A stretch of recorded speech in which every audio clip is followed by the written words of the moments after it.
Hi, welcome to the Organic Kitchen. I'm Linda Spiker, and today we're going to make caramel sauce. To make caramel sauce, you'll need a few ingredients: 1.5 cups superfine sugar, 1 stick butter, 3/4 cup cream, and then if you're going to make vanilla caramel, you'll need some of our vanilla from Nielsen Massey, or if you want to make salted caramel, our Maldon's flaked sea salt. All I have done is I have put 1.5 cups of my superfine sugar into a pan, and I have it on medium heat, and we're just going to melt the sugar. Now what happens is the sugar looks like it's doing nothing for a few minutes, and then it starts to clump. And after it starts to clump, it turns into almost like crystallized rocks. And then eventually it melts and turns into liquid. Now just a note, sugar burns at really, really high heat. So before you start making caramel, you want to have all your ingredients measured out and right next to you, so you don't have to rush around the kitchen once your sugar's melted.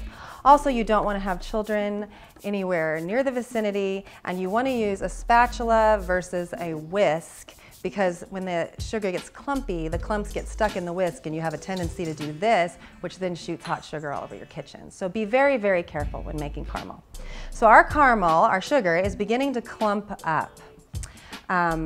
It gets nice and clumpy, and like I said, eventually it turns into crystallized rocks. So as you can see, our sugar is now starting to melt, and it's clumping up, and it's starting to form those rock-like crystals.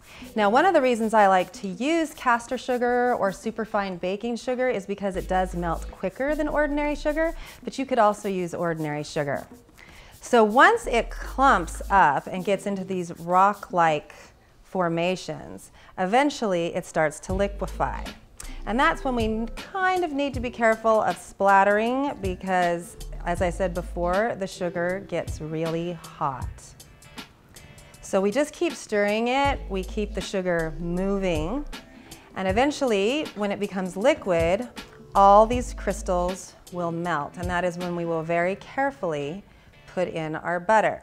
So when making caramel sauce, you have a few choices. You can make a traditional caramel sauce. You could make a salted caramel sauce using our beautiful Maldon's flaked sea salt, or you could make a vanilla caramel sauce using our Nielsen Massey vanilla paste. All right, as you see, we're almost to the liquid point with our caramel sauce, and you can see that the sugar has gone from white to a beautiful caramel color, which is why it's called caramel sauce.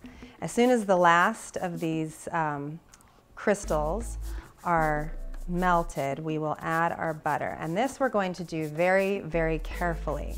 I like to keep my butter on a plate with a fork so I can ease it into the melted sugar very, very easily.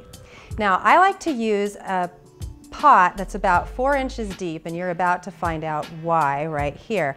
Once we add our butter, it's going to froth up considerably. If you were using a shallow pot, it would end up boiling over the sides. I also like to use a heavy bottomed pot versus a cheaper, thinner pot. Okay, so we're at the point where we're just about to put in our butter. We have our last little crystals melting. So what I like to do is use my plate to kind of support the butter and use a fork as I gently slide the butter down into the melted sugar.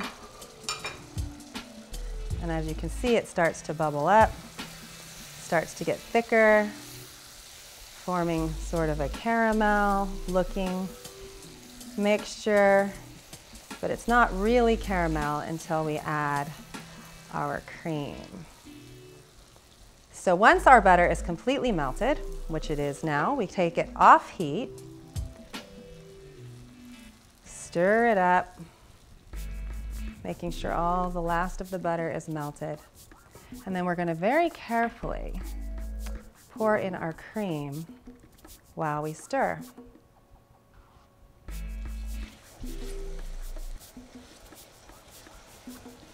And now we have caramel. See how the cream makes it thicken up? Again, this is why you want to use a deep pan. And voila, you now have a caramel sauce. Okay, now you can either add your vanilla or add your salt, depending on if you want to make salted caramel or vanilla caramel.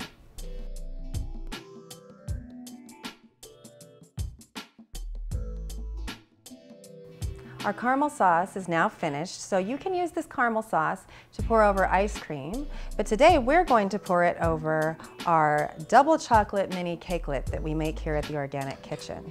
You want to wait about 5 minutes after you stop cooking your caramel so that it's cool enough to eat.